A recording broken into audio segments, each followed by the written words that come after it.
आता तुम्ही ऑसिलेटर सेक्शनमध्ये असं बघितलं की प्रत्येक ऑसिलेटरला आपण 12 व्होल्ट डीसी दिलं की एसी आउटपुट येतं. मग एसी आउटपुट ते सायनोसायडल असेल किंवा नॉन सायनोसायडल असेल हे तुम्ही बघितलेलं आहे. तर आता ऑसिलेटरची डेफिनेशन तुम्हाला करायची. What is oscillator? पहिला part. Oscillator is an electronic device. समजून घे, लिहून घेऊ नको तू. ऑडिओ मी ते व्हिडिओ पाठवले ते ऐका केअरफुली. ते व्हिडिओ ऐकत ऐकत लिहिलं तर चालतं मग. तर व्हॉट इज ऑसिलेटर म्हणलं की it is electronic device which produces the AC output with the supply of DC voltage. DC output may be in sinusoidal form or may be in non-sinusoidal form.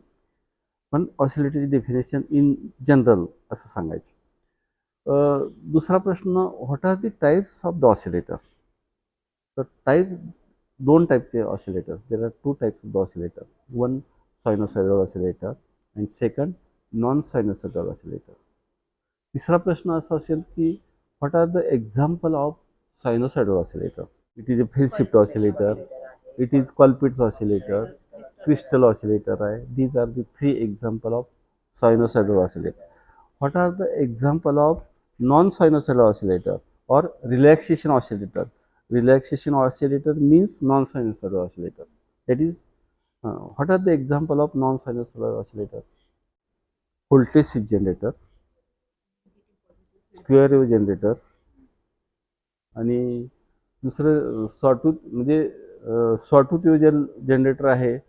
त्याला voltage shift जनरेटरला sawtooth wave generator म्हटलं ते चालतं बरं का. हे दोन example तुम्ही कन्सिडर करू शकता तुमच्या सिलेबस प्रमाणात तसंच आहे. आता हे जे ऑसिलेटर आहे, आता फेज शिफ्ट ऑसिलेटर तुम्ही लक्षात घ्या. तुम्ही डायग्राम काढले का? आता ह्यामध्ये बघा, ह्यामध्ये एक ट्रान्झिस्टर ॲम्प्लिफायर वापरलेला आहे. कॉमन एमिटर ट्रान्झिस्टर ॲम्प्लिफायर वापरलेला आहे. तर त्याची कॅरेक्टरिस्टिक असे लक्षात घ्या, कॅरेक्टरिस्टिक विसरायची नाही. तर phase difference between input and output is 180 degree. Common emitter असलं ना, फेज डिफरन्स 180 डिग्री असतो. त्यामुळे इथं दाखवलंय बघा, इनपुट साईन वेव्ह बघा, इथं इनपुट साईन वेव्ह असं दाखवले. तर आउटपुट कसं होतं? 180 डिग्री फेज डिफरन्स प्रोड्यूस होतो, बरोबर. तर हे तुम्हाला समजलं पाहिजे. आणि ह्याचा जो गेन असतो ना, gain is greater than 1. Gain is always greater than 1. आणि ए ची व्हॅल्यू, हे गेन जे आहे कॉमन एमिटर ॲम्प्लिफायरचा गेन कॅपिटल ए असतो आणि ऑलवेज ग्रेटर दॅन 1 असतो. आणि त्याचे व्हॅल्यू तुम्ही कमी जास्त करू शकता. ट्रान्झिस्टर ॲम्प्लिफायरचा गेन तुम्ही 100 पर्यंत कमी जास्त करू शकता, माहिती आहे. आता ह्याचं जे रेजिस्टन्सच्या अक्रॉस जो कॅपॅसिटर लावलेला आहे, कॅपॅसिटर लावला की त्याचा गेन वाढत असतो, हे लक्षात घ्या. म्हणजे इनपुट कॉन्स्टंट असताना तुम्हाला आउटपुट वाढवायचं आहे, तर कॅपॅसिटरची व्हॅल्यू तुम्ही वाढत गेला की गेन वाढत जातो. परंतु प्रमाणापेक्षा जास्त वाढवलं की हे साइन वेव्ह राहत नाही, चॉपिंग होतं, स्क्वेअर होतं. इनपुट साइन वेव्ह असताना स्क्वेअर होतं, स्क्वेअर तसं नको आहे आपल्याला. मग तुम्ही कॅपॅसिटर व्हॅल्यू अशी ॲडजस्ट करायची, आउटपुट साइन वेव्ह मिळायला पाहिजे. आणि हे 180 डिग्री आउट ऑफ फेज लक्षात घ्या. आता मग हे ॲम्प्लिफायर आहे. ॲम्प्लिफायरचा ऑसिलेटर कसा बनवायचा ते एक टेक्निक लक्षात घ्या. इथं फीडबॅक सर्किट आहे. फीडबॅक सर्किटमध्ये 3 इक्वल कॅपॅसिटन्स आहेत, येतात सी सी सी, आणि 3 equal resistance R R R. आता इथं बघा, एक capacitor, 1 capacitor and 1 resistance is called 1 leg. 1 leg produces 60 phase difference, 60 degree phase difference between its input and output. म्हणजे हे जर आउटपुट कन्सिडर केलं आणि हे जर इनपुट कन्सिडर केलं, इथं सायनोसायडल जर सिग्नल दिलं तर इथं वेव्ह चेंज होती बरं का, फेज डिफरन्स येतो. म्हणजे तुम्ही 2 एक्स आणि वाय टर्मिनल CRO वापरले तर 2 साइन वेव्ह तुम्हाला कन्सिडर करतात, इनपुटचा साइन वेव्ह आणि आउटपुटचा साइन वेव्ह. त्यात फेज असतो. तुम्ही जर एक व्हर्टिकल लाईन कन्सिडर केली, जिथं पीक आहे तिथं कन्सिडर केलं तर एकाचा पीक बरोबर मॅच होतो, दुसऱ्याचा पीक पुढच्या साईडला जातो. म्हणजे 2 पीक मधलं distance that present the phase difference, लक्षात. तर 60 डिग्री फेज डिफरन्स प्रोड्यूस होतो पर लेग. आता ह्याच्यात टोटल लेग किती आहेत? आपले 3 लेग आहेत. हा एक लेग, हा एक लेग आणि हा एक. मग 60चं समेशन 180 डिग्री होतं. म्हणजे हा फीडबॅक सर्किट आहे, त्याचं 180. आता ह्याच्यात बघा, हे फीडबॅक सर्किट असले, इथं काय ॲम्प्लिफिकेशनसाठी कुठं ट्रान्झिस्टर वापरलाय का? नाही वापरलं. मग त्या त्यासाठी बघा इथं आउटपुट जे सिग्नल आहे ॲम्प्लिफायरचं ते इथं इनपुटला दिलंय. ह्या फीडबॅकचं इनपुट ह्या साईडला आहे आणि आउटपुट ह्या साईडला आहे. इथं फेज डिफरन्स इथं 180 डिग्री होतो टोटल, परंतु सिग्नल स्ट्रेंथ कमी, इथं जास्त सिग्नल स्ट्रेंथ आहे, इथं कमी सिग्नल. आणि इथं जे आउटपुट फीडबॅकचं आहे ना त्याला फीडबॅक व्होल्टेज म्हणायचं असतं. आणि ह्याचा जो गेन आहे व्होल्टेज गेन, कधी पण व्होल्टेज गेन म्हणजे output voltage divide by input voltage. ह्याचं आउटपुट व्होल्टेज कमी आहे डिवाइड बाय इनपुट व्होल्टेज, म्हणजे गेन लेस दॅन 1. आणि फीडबॅक सर्किटचा गेन बी न प्रेझेंट केला जातो, कॅपिटल बी न. बी इज ऑलवेज लेस दॅन 1 लक्षात घ्या, ए इज ऑलवेज ग्रेटर दॅन 1. आणि ए ची किंमत तुम्ही व्हॅरी कशी करायची मला सांगितलं. आणि A B is equal to 1 तुम्ही जर ॲडजस्ट केलं ह्याचं कॅपॅसिटी ॲडजस्ट करून, तर काय होतं ॲम्प्लिफायरचं ऑसिलेटर तयार होतो आपोआप. आणि मग तुम्ही इनपुट सिग्नल, आता तुम्ही इथं म्हणाल ऑसिलेटर म्हणजे फेज शिफ्ट ऑसिलेटरमध्ये इथं सिग्नल दाखवलंय खरं, पण आपण एक्सटर्नल सिग्नल अप्लाय करतच नाही. मग त्यांना ओरिजिनल जे साइन व इनपुट सिग्नल हे कुठून मिळतं, हा प्रश्न एक मेन आहे. तिचं एक्सप्लेनेशन असं आहे, हे जे रेजिस्टन्स वापरलेत ना सर्किटमध्ये, ते resistance every resistance acts as a noise voltage. Noise voltage means it consist different frequencies. आणि ह्या नॉइज व्होल्टेजमुळे इथं साइन वेव्ह असं घेतला जातो. म्हणजे ते साइन वेव्ह कुठल्या फ्रिक्वेन्सीचा घेतला जातो, हे कॅपॅसिटर रेजिस्टन्स जे लावले आहेत ना, इथं फॉर्म्युला दिला बघा. इथं रेजिस्टन्स कॅपॅसिटर ते पुटअप केलं तर फ्रिक्वेन्सी ती फ्रिक्वेन्सी कॅप्चर केली जाते. त्यामुळं DC व्होल्टेज तुम्ही अप्लाय केलं आणि हे जे फीडबॅक व्होल्टेज आहे ना, इन फेज असलं पाहिजे बघा. हे बघा, हे ओरिजिनल सिग्नल असं दाखवलेलं आहे. आणि हे फीडबॅक इकडून आलेलं फीडबॅक व्होल्टेज, ह्याचं सिग्नल आणि ह्याचं सिग्नल बघा किती फेज डिफरन्स आहे, 0 आहे. त्यामुळे हे फीडबॅक सिग्नल आणि इथलं ओरिजिनल सिग्नल दोन्हीची ॲडिशन होते, त्याची स्ट्रेंथ वाढते, त्यामुळं ह्याचं आउटपुट पण वाढतं.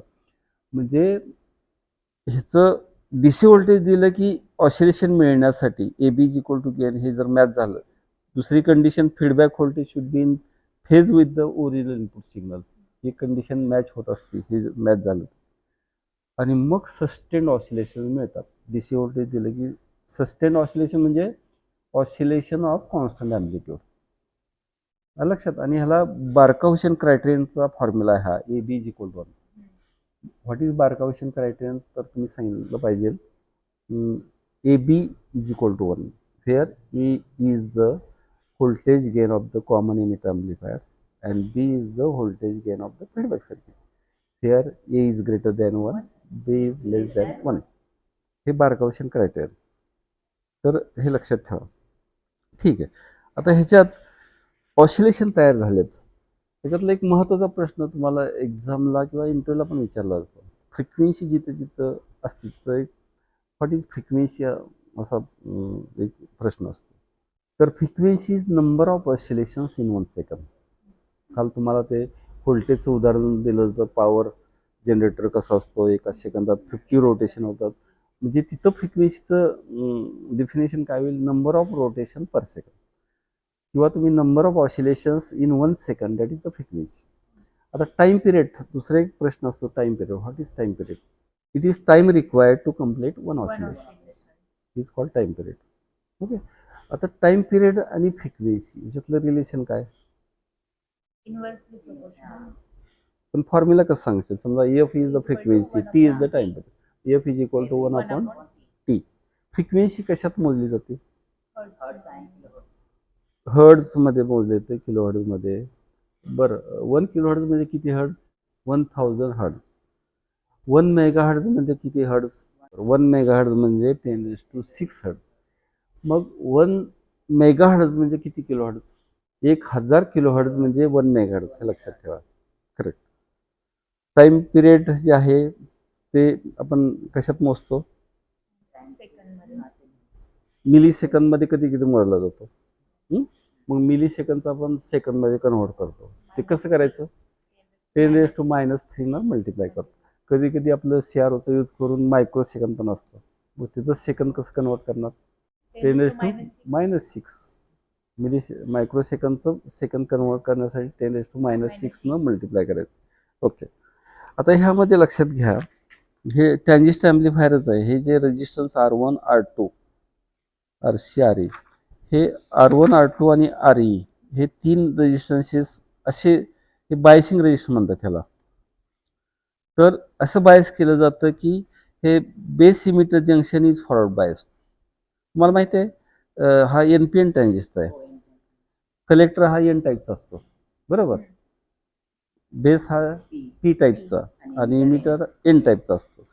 मग जर तुला तुम्हाला amplifier transistor work as amplifier असं म्हणायचं असेल तर base emitter should be forward bias.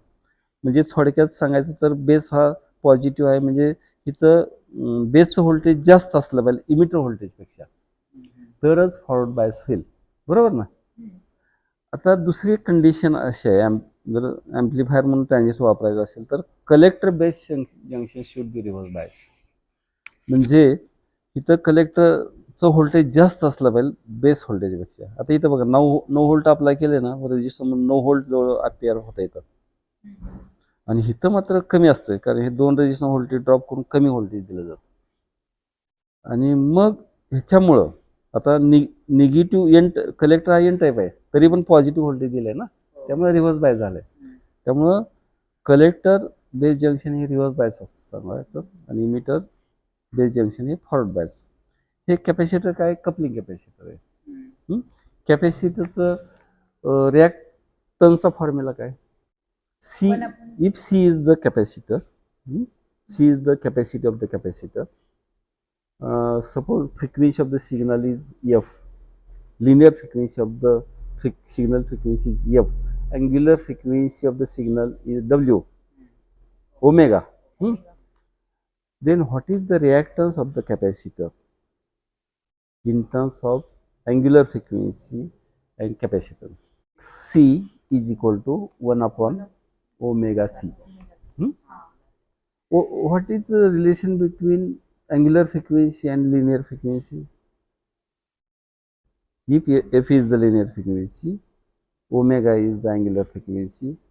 What is the relation between omega is equal to 2 pi f. 2 pi f. आता बघा इथं रिॲक्टन्स म्हणजे काय? That is the opposition to flow of current, म्हणजे रेजिस्टन्स थोडक्यात. पण तिथं रेजिस्टन्स म्हणायचं नाही कॅपॅसिटर असल्यामुळं, कारण कॅपॅसिटरमुळं DC ब्लॉक होतो हे लक्षात घ्या. DC व्होल्टेज जर पास करायचा प्रयत्न केला DC व्होल्टेज जात नाही. तिथं चेंजिंग व्होल्टेज असेल तर पुढं व्होल्टेज जाते. मग आता रिॲक्टन्स म्हणजे opposition to flow of current हे लक्षात घ्या. तर ह्याची हाय फ्रिक्वेन्सी ह्याच्यातनं पास होईल इझिली का लोअर फ्रिक्वेन्सी पास होईल इझिली? नाही, फॉर्म्युलाचा वापर करणं. XC is equal to 1 upon omega C आहे. हाय फ्रिक्वेन्सी असेल तर रिॲक्टन्स जो आहे कमी होईल. रिॲक्टन्स म्हणजे रेजिस्टन्स कमी झाला हाय फ्रिक्वेन्सीला, त्यामुळे हाय फ्रिक्वेन्सी इझिली पास होईल कॅपॅसिटर, आणि लो फ्रिक्वेन्सीला रेजिस्टन्स वाढत जाईल. आणि DC व्होल्टेज म्हणजे झिरो फ्रिक्वेन्सीला सिग्नल पास होईल का? नाही होणार, कारण इम्पेडन्स इन्फिनिटी. झिरो फ्रिक्वेन्सी दिली समजा 1 upon omega C, frequency 0 put up केलं तर काय होईल? इन्फिनिटी व्हॅल्यू 1 अपॉन 0 इन्फिनिटी, म्हणजे त्याचा रिॲक्टन्स इन्फिनिटी झाला, रेजिस्टन्स इन्फिनिटी झाला. त्यामुळं झिरो फ्रिक्वेन्सी असलं व्होल्टेज म्हणजे DC व्होल्टेज यातनं पास होत नाही, लक्षात घ्या. ठीक आहे. रेजिस्टन्सचे कलर कोड वगैरे तुम्हाला कलरचे नंबर माहिती आहे? सांग नंबर. कलर 1 नंबरला कुठला कलर आहे? Colour code brown. 1 नंबरला ब्राऊन, 0ला 2 नंबरला, 3 नंबरला येलो, म्हणजे 4ला येलो, 5 6 करेक्ट. त्याच्या आधारे तुम्हाला व्हॅल्यू तर काढता येतात. गुड. ठीक आहे, नेक्स्ट एक्सपेरिमेंट बघूया. Colpitts oscillator. आता ह्यामध्ये लक्षात घ्या, फेज शिफ्ट ऑसिलेटर आपण चर्चा केली, त्यावर एक आणखी चर्चा करायची. फेज शिफ्ट ऑसिलेटर डिझाईन करायचं म्हटलं तर कुठल्या फ्रिक्वेन्सीपर्यंत आपण डिझाईन करू शकतो जास्तीत जास्त? तर 1 मेगाहर्ट्झ फ्रिक्वेन्सी. त्याच्यापेक्षा हायर फ्रिक्वेन्सी करता येत नाही, फेज शिफ्ट ऑसिलेटरनं करता येत नाही, हे लक्षात घ्या. आणि ते RC फेज शिफ्ट ऑसिलेटर आहे, ते इंडक्टन्स वगैरे काय नसतो. मग what is phase shift oscillator असं जर तुम्हाला प्रश्न विचारला, डिफाईन फेज शिफ्ट ऑसिलेटर, तसं तुम्ही उत्तर द्याल. तर उत्तर तुम्ही असं सांगू शकता, it is a sinusoidal oscillator which consists 3 equal capacitance and 3 equal resistance in feedback circuit. बस एवढं जरी सांगितलं चालतं. आता कॉल्पिट्स ऑसिलेटर आहे. कॉल्पिट्स ऑसिलेटर मध्ये काय आहे लक्षात घ्या, इथं फीडबॅक सर्किट जे आहे, नाही फीडबॅक सर्किट आहे, परंतु कॅपॅसिटर C2 आहे ना, that acts as the feedback circuit. कारण फीडबॅक सर्किट मध्ये आपण काय करतो, जे आउटपुट आलेलं आहे ते फीड करतो इनपुटला. आता बघा इथं कॅपॅसिटर C2 आहे ना, हे आउटपुट आलेलं आहे ना, ते कॅपॅसिटर इनपुटला एका दिलेलं आहे. आणि ह्याचा जो सेंटर टॅप मधून इथं इमिटरला फीड केलेला आहे सिग्नल. आणि इथं बघा एक इंडक्टन्स वापरलेला आहे आणि इथं 2 कॅपॅसिटर सिरीज मध्ये लावले. तर ह्याला म्हणायचं tank circuit. Tank circuit, what is tank circuit असा जर प्रश्न विचारला तर तुम्ही सांगायचं पॅरलल कॉम्बिनेशन ऑफ इंडक्टन्स आणि capacitance is called tank circuit. मग आता इथं 2 कॅपॅसिटर आहे, त्याची इफेक्टिव्ह व्हॅल्यू तिथं एकच होईल ना. म्हणजे 2 सिरीज मध्ये कॅपॅसिटर असतील तर त्याची इफेक्टिव्ह व्हॅल्यू कशी असेल मला सांगा. 2 सिरीज मध्ये कॅपॅसिटर C1 C2 लावले आणि त्याची इफेक्टिव्ह व्हॅल्यू समजा C असेल, तर C ची व्हॅल्यू कशी काढणार? नाही म्हणजे जनरल फॉर्म्युला, तो डिराइव्ड फॉर्म्युला सांगू नको. तुमच्या ज्या टेक्स्टमध्ये असतात शिकलेला असतो, 3 रेजिस्टन्स सिरीजमध्ये जोडले तर काय होईल, 3 इंडक्टन्स जोडले तर काय होईल, 3 कॅपॅसिटर सिरीजमध्ये जोडले तर काय होईल. तर त्या फॉर्ममध्ये तर 2 कॅपॅसिटर सिरीजमध्ये जोडलं तर त्याचा फॉर्म्युला स्टँडर्ड असा आहे 1/C is equal to 1/C1 plus 1/C2. मग तू जे सांगितलेला, मग तो डिराइव्ह केलेला formula C1 C2 divide by C1 plus C2 असं होते. That is C is equal to. तर ते सांगता आलं पाहिजे. म्हणजे थोडक्यात टँक सर्किट म्हणजे काय, पॅरलल कॉम्बिनेशन ऑफ इंडक्टन्स आणि कॅपॅसिटन्स. मग टँक सर्किट आलं की तिथं फ्रिक्वेन्सी आली. What is the relation for frequency of the tank circuit असं जर प्रश्न विचारला तर कुठला फॉर्म्युला सांगणार? तर F इज इक्वल टू हा formula, F is equal to 1/2 pi under root L आणि C. बरोबर. आता L आणि C अंडर रूट मध्ये घेतलं तर L हा हेनरी मध्ये असतो, C हा फॅरेड मध्ये असतो. L हेनरी म्हणजे किती milli henry? 1000 milli henry. 1 milli henry म्हणजे किती micro henry? 1000 micro henry. Therefore 1 henry is equal to किती मायक्रो हेनरी? 10⁶. मग ते मायक्रो हेनरी येईल, हे लक्षात घ्या. म्हणजे आपण एक्सप्रेशन सॉल्व्ह करायचं असेल तर तुम्हाला ती व्हॅल्यू कशात दिली बघायचं. समजा मिली हेनरी मध्ये दिलं तर तुम्ही काय करणार, त्या व्हॅल्यूला कितीने मल्टिप्लाय करणार?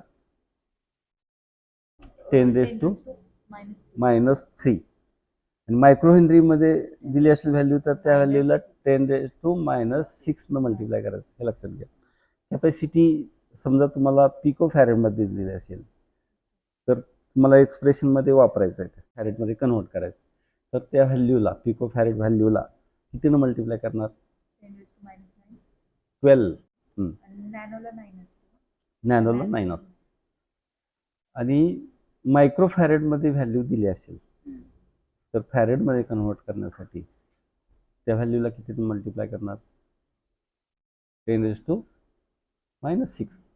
1 farad is equal to 10⁶ microfarad. त्यामुळे 1 farad is equal to 10⁻12 picofarad. Okay. आता इथं लक्षात 3 रेजिस्टन्स परत जोडलेलं, बायसिंग केलेलं आहे. इथं सुद्धा ऍम्प्लिफायर म्हणूनच ऍक्ट केलेलं आहे. बेस इमिटर जंक्शन हे फॉरवर्ड बायस असेल, बेस कलेक्टर जंक्शन हे रिव्हर्स बायस असेल. आता इथं फीडबॅक सर्किट जे आहे C2 जे आहे ना, C2 हे फीडबॅक सर्किट आहे आणि ते 180 डिग्री फेज डिफरन्स प्रोड्यूस करतं आणि इथं फीडबॅक दिलं जातं. इथं सुद्धा गेन जे आहे, इथं आता कॅपॅसिटर इथं लावलेलं नाही, म्हणजे जो गेन आहे विदाउट कॅपॅसिटर सुद्धा गेन असतो, तो गेन सुद्धा सफिशियंट असतो हाय फ्रिक्वेन्सी प्रोड्यूस करण्यासाठी. त्यामुळे ह्याच्या अक्रॉस कॅपॅसिटी लावलेलं नाही. आता इथे एक कॅपॅसिटर लावला आहे बघा इथं ह्याच्या अक्रॉस, म्हणजे हाय फ्रिक्वेन्सी सिग्नल पास होताना ह्याच्यातून फ्रिक्वेन्सी हाय सिग्नल गेलं ना इथलं व्होल्टेज चेंजिंग होतं आणि ते चेंजिंग इथलं व्होल्टेज झालं नाही पाहिजे, त्यामुळे हा कॅपॅसिटर इथं लावला आणि हाय फ्रिक्वेन्सी सिग्नल ह्याच्यातनं बायपास होते. आणि मग हे बारकावशन क्रायटेरिया इथं सुद्धा ऍक्ट होतं. AB इक्वल टू 1 झालं की DC व्होल्टेज दिलं की सायनोसायडल ऑसिलेशन तयार होतं. सस्टेन ऑसिलेशन म्हणजे काय? Oscillation of constant amplitude.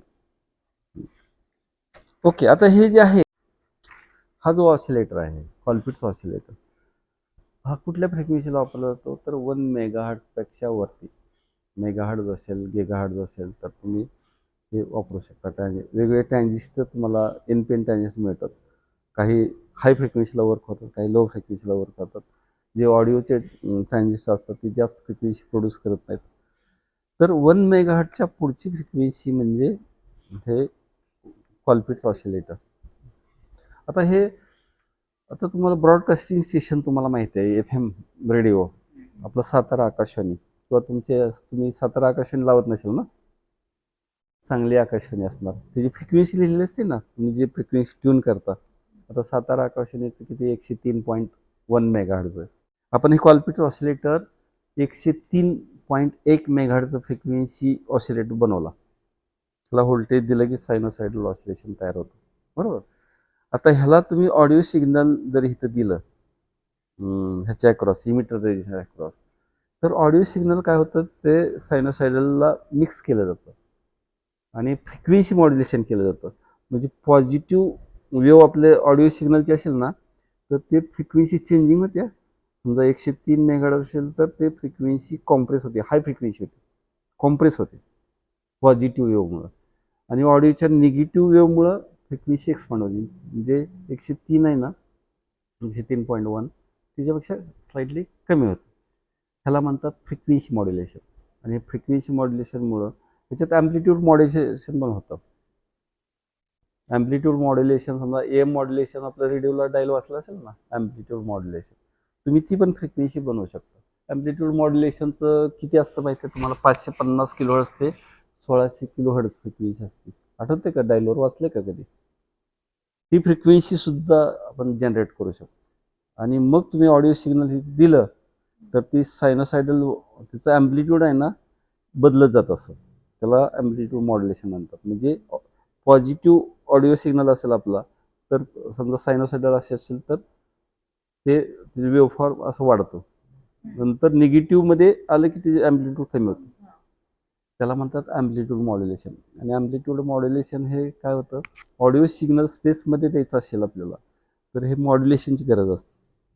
Modulation कसं करायचं, तर ऑडिओ सिग्नल हे इमिटर रजिस्टरच्या अक्रॉस ऑडिओ सिग्नल टाकायचं.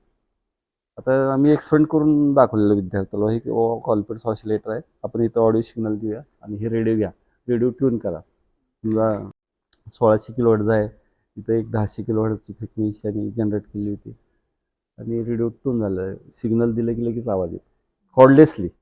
तर हे कॉल्पिट्स ऑसिलेटर म्हणजे हाय फ्रिक्वेन्सी जनरेट करता येतं आणि ब्रॉडकास्टिंग स्टेशनमध्ये वापरू शकतो. परंतु सुरुवातीचं जे आहे संशोधन, हे असले ऑसिलेटर बनवले गेले, आकाशवाणीला वापरले गेले. परंतु नंतर असं लक्षात आलं की ह्याचा जो ड्रॉबॅक आहे, ह्याचं ट्रान्झिस्टरचं टेम्परेचर जर बदललं, आता समजा सकाळी ट्यून केला रेडिओ असेल, तो दुपारपर्यंत ठेवला, तर काय होईल, सकाळी ह्याचं टेम्परेचर कमी असेल, बरोबर. दुपारी टेम्परेचर वाढलेलं असणार हवामान बदलल्यामुळं. टेम्परेचर वाढलं की फ्रिक्वेन्सी बदलते, म्हणजे सकाळी ट्यून केलेला रेडिओ दुपारी डिस्टर्ब होतो, परत त्याला रिट्यून करावं लागतं.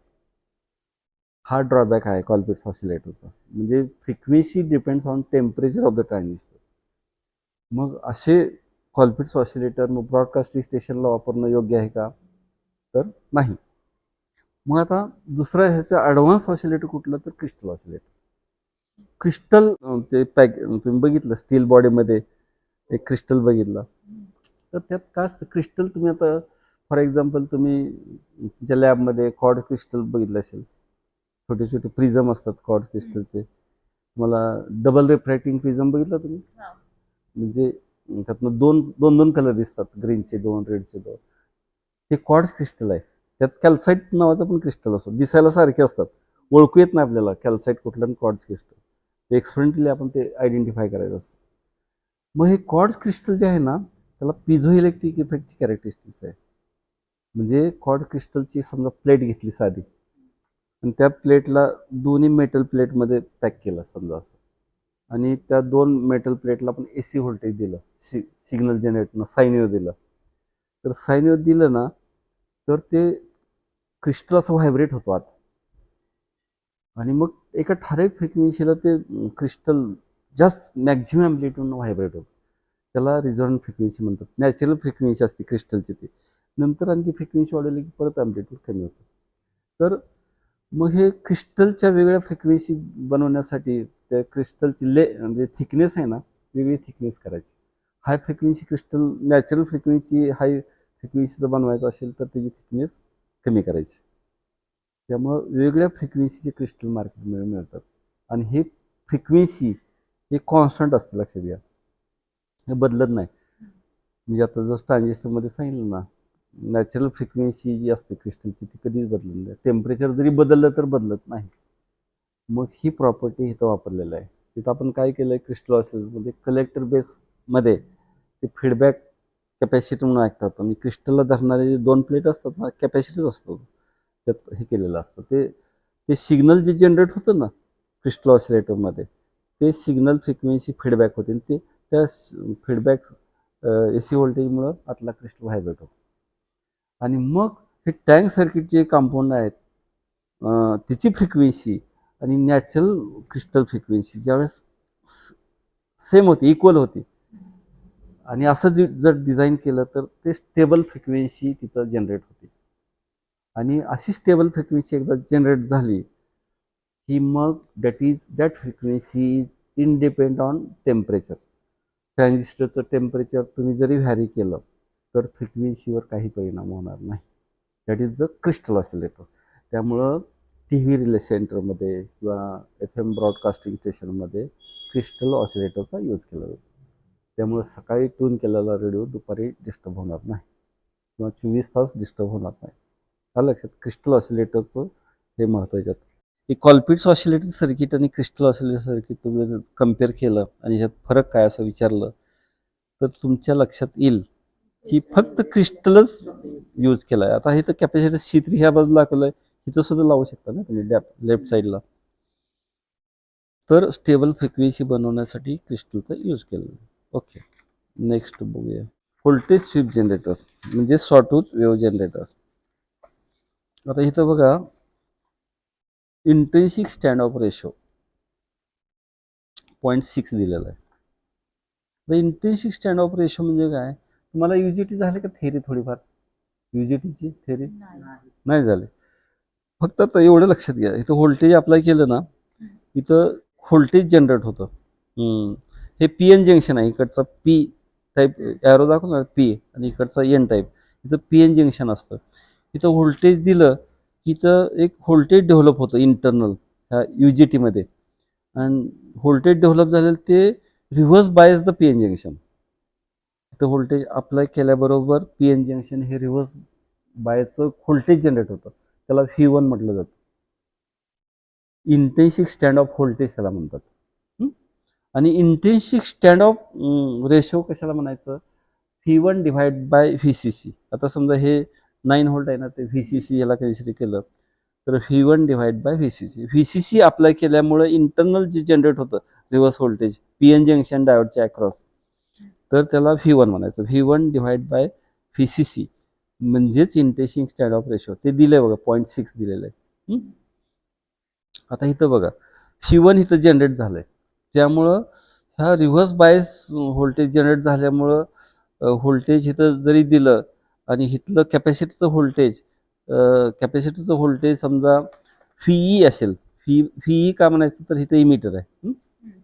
कॅपॅसिटरच्या अक्रॉस VE व्होल्टेज आहे, आणि इमिटर आणि हे खालचं B1 ह्याच्यातलं जे जंक्शन आहे ना, त्यातलं व्होल्टेज रिव्हर्स बायस ते V1 झालेलं आहे.